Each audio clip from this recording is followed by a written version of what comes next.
Hey everyone, and welcome back to No Man's Sky. Today we're gonna learn how to bring our glitch building skills to the next level.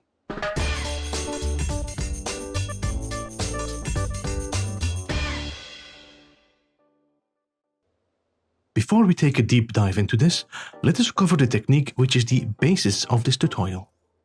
As you can see, I have two light boxes here prepared for the demonstration. If we open up our build menu in the technology section, you can find the noise box. If you do not have this in your menu, you will have to acquire it from the anomaly. Next to the noise box, you will find the electrical wiring. On top of the light box here, we will snap a noise box and adjacency to the electrical wire. When done right, a wire should be placed flush and centered on top of the light box.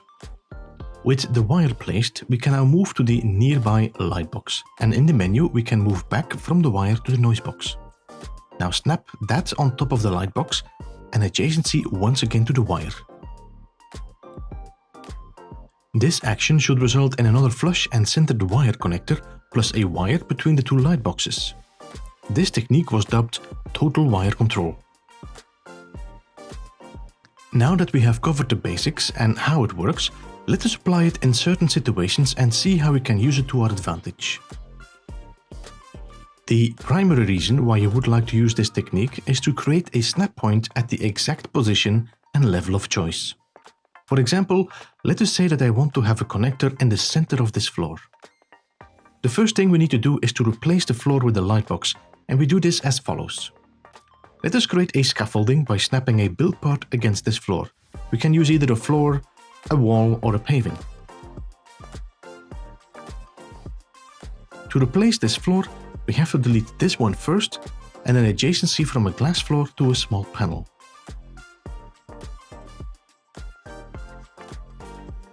Once again, we connect a floor against it so we can delete this panel here. Now we place a light floor instead and adjacency to a light box. And let us do the same on the opposite side of the floor panel. Snap a light box below each of them and remove the top ones.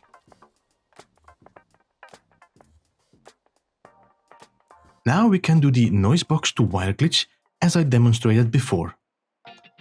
This should now result in a wire that, if you snap the original floor back, cuts perfectly centered through your floor and has a connection point exactly centered.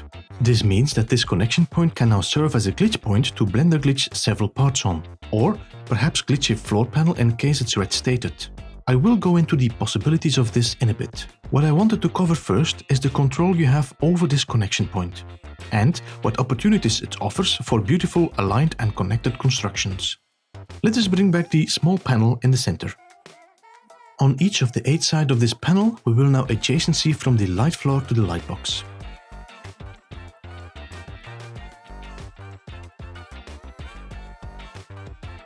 Bring the light boxes one step down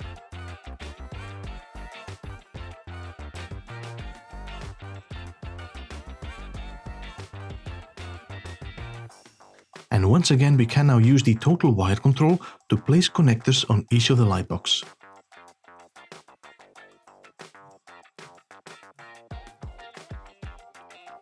Placing the original floor back now, you can see that the connectors are perfectly aligned with the floor sides and corners, allowing you to either glitch parts on or work from there to connect other parts against it at a certain angle.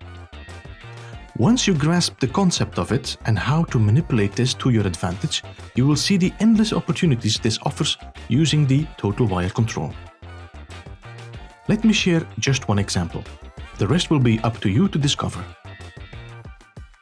Let us build a light box here and raise it slightly higher.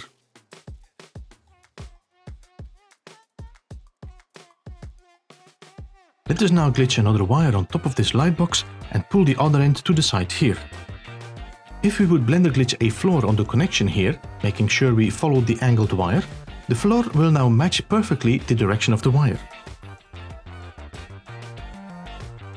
Using the frontage to glitch in another floor and deleting the previous floor, you will notice how perfect it is connected to your original floor. Some time ago I made a video called The Infinite Circle. The technique is still valid and useful in certain situations, But let me show you a new and better way to create a circle out of textured and/or glass floors. For this example, I have prepared a 12-sided circle, as most of the challenges occur here. You can easily use the frontage glitch to fill up the gaps in the circle and it works just fine. But if you would like the circle to be in glass or textured or both, you need to use a different technique. So let us begin with extending this floor one step outwards, and it will become clear in a bit why. Now we start adjacent glitching from a glass floor to a small panel. As you can see, because of the small tile, the floor next to it is blocked. So we could either skip one and continue to the next one, or we can use the stairs on the opposite side of the menu and adjacency from there. Either way, you will need to end up with a circle of 12 small tiles like so. Before we go on, you might have noticed that when using a glass floor, the wires will be still visible if you cannot delete them, or you will have to use the wire cloaking device. As I prefer to delete the wires, both for aesthetic and complexity reasons, we will build in such a way the wires are not permanent. Right now, the small floor panels here are exactly centered where the large floor has to be. So let us begin with preparing the scaffolding. Start with deleting the first row of floor panels here. That will open up the area for the first scaffolding. Snap another series of small tiles against these.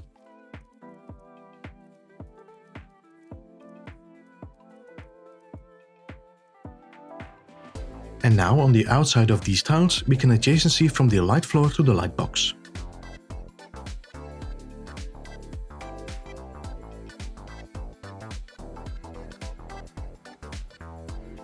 To make sure the glitch points will be level with the floor, drop all the light boxes one step.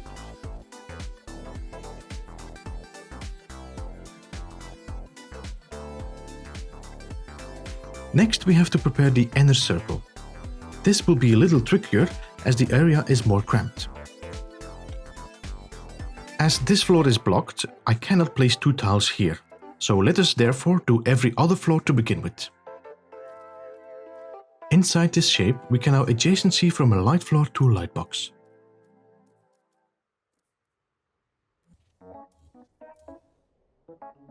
Once these are placed, we can now remove these floor panels and redo this with the remaining floor tiles.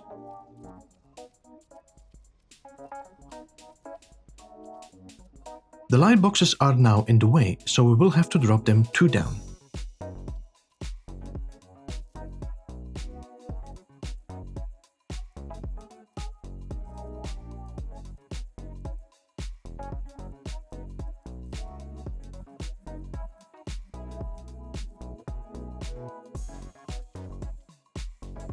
Finish the last 6 light boxes and then bring the lower ones one step up and the top ones one step down.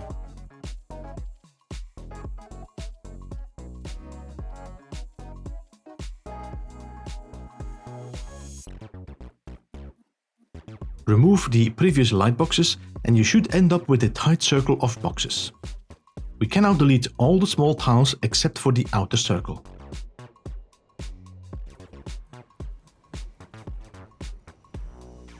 Once these are free, we can now glitch light boxes against this floor, as we did several times now.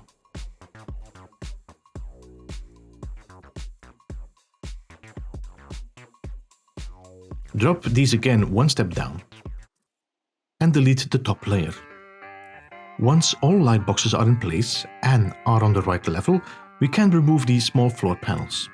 We are almost there. Start now with glitching wires on each of the light boxes, following the directions of each floor tile.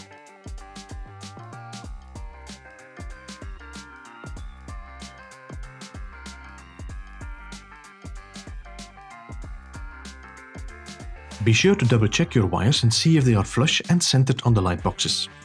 You can delete the light boxes, but I would advise you to save first. That way you always have a point to return to when you make a mistake. Let us now place an adornment on top of the floor here, as we will need it to add texture to our base parts. I made a tutorial on how to add textures to building parts, but let me quickly recap this. Open up your menu on the metal floors and select your glass floor. Go up into the color menu and select the color you would like to build in. Now press the button to open up your quick menu. On console this should be your left trigger, on PC that should be the left control. In the quick menu, navigate over to the color icon and move your cursor over the adornment. Go one step up into the material menu, select your material of choice and apply it to the adornment. Once applied, you can now leave the quick menu by releasing the button, and your floor should show up with a texture applied to it. This texture will stay applied on the floor as long as you stay in the color menu. Once you move out of it, the texture will be removed. Take note, this texture is mostly visible on metal parts. Concrete and wood are less obvious. With the textured glass floor ready, we can now begin with Blender glitching floors on each of the inner connectors. Make sure you do not move out of the color, otherwise you will need to apply the texture once again.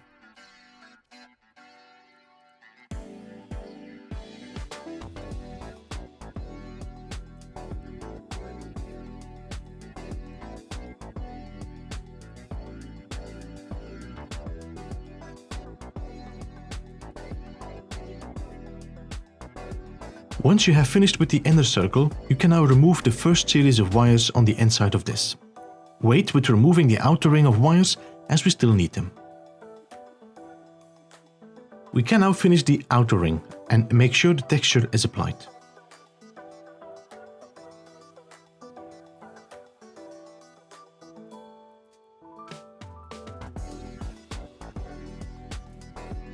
Once this is done, we can now remove both the wires and the light boxes, and you will end up with a nice glass and textured floor. Depending on the size of the circle, your approach and strategy will need to be adjusted. Sometimes you don't need all the wires, sometimes you struggle a bit with getting the centerpiece filled. Most of this is trial and error and learning from your mistakes. Now, before we end this tutorial, I would like to point out that this is not just limited to floors. We could easily use this technique for other build parts or foundation for something more ambitious. Roof, stairs, mineral extractors, underwater build parts, you name it and you can glitch it. So go out there and try it out. See what you can come up with and build whatever your imagination tells you to. And don't forget to join the Discord to share your creation. If you were confused during this video, or you did not grasp entirely what techniques were used or how they are done, be sure to check out the links in the description for more information. I have linked 2 videos up here that might be interesting for you to watch. Thank you so much for watching. This was Beaverbum. Goodbye for now.